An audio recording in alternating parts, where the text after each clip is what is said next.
Bernstein was everything that Stephen wasn't. So just think of the two of them side by side. There was no real investigation done by the Sheriff's Department. The sheriff told the DA not to screw this case up. He wanted Avery convicted of this crime. There isn't one iota of physical evidence in this case that connects Stephen Avery to it. In fact, the sheriff was told by the police, you have the wrong guy.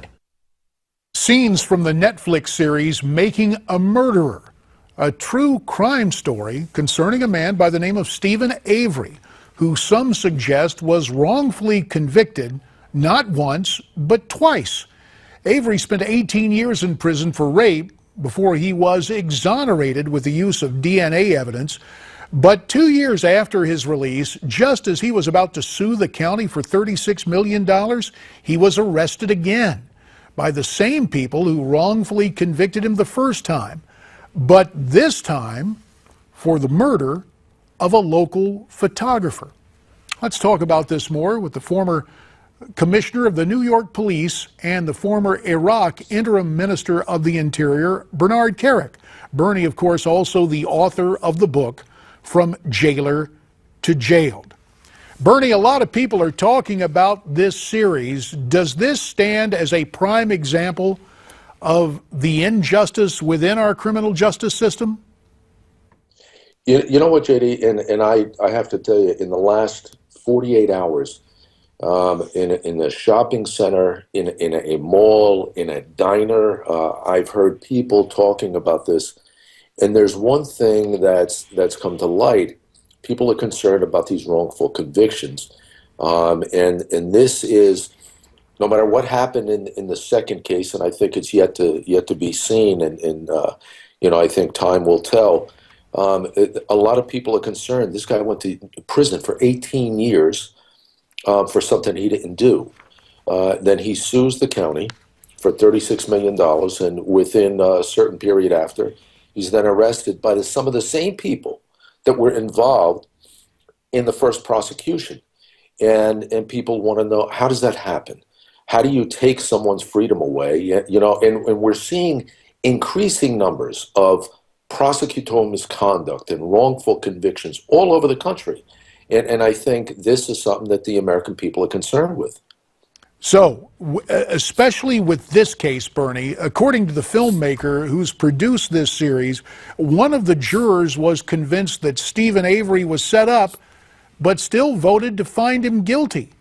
Do you believe the jurors were pressured? And when you hear about this kind of thing, in the fullness of time, does that change the dynamic at work here?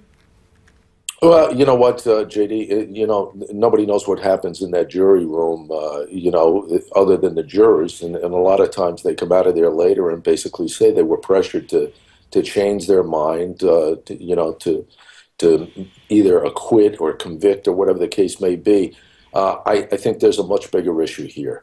There's Alex Kaczynski is one of the top appellate judges, federal judges in this country. He's been talking about this stuff for years. And we're not talking about trivial numbers of misconduct by prosecutors. And don't get me wrong, prosecutors have an extremely important job to do. Most of them do the work they're supposed to do. But we are seeing increasing numbers of prosecutors engaged in misconduct. They suborn perjury. They suppress evidence. They use extorted testimony. And if you did it, or if a cop did it, they'd be prosecuted, they'd be sent to prison. But, only 2% of America's prosecutors are basically held accountable for engaging in prosecutorial misconduct. And I think that's what people are focused on right now.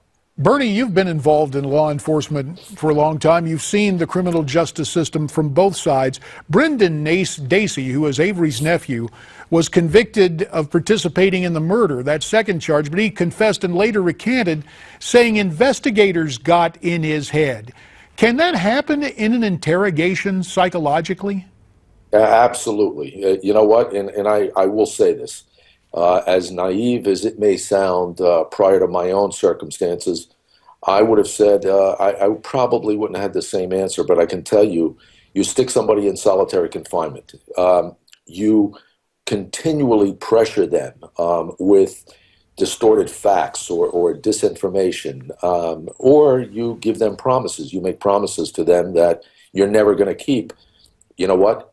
People admit to things they did not do. And, I'm not saying that happened in this case, but anybody that thinks it doesn't happen, anybody that thinks that, you can't be pressured into, agreeing to something that you did not do, you're just wrong. Bernie Kerik, for your insights, analysis, and firsthand experience, we thank you very much for your time. Again, the name of Bernie's book is From Jailer to Jailed. We'd like to hear from you on this important topic, your reaction to what Bernie had to say and to this Netflix series. Send me your comments at newsmaxtv.com/comments. There's more ahead here on Newsmax Prime, so stay with us.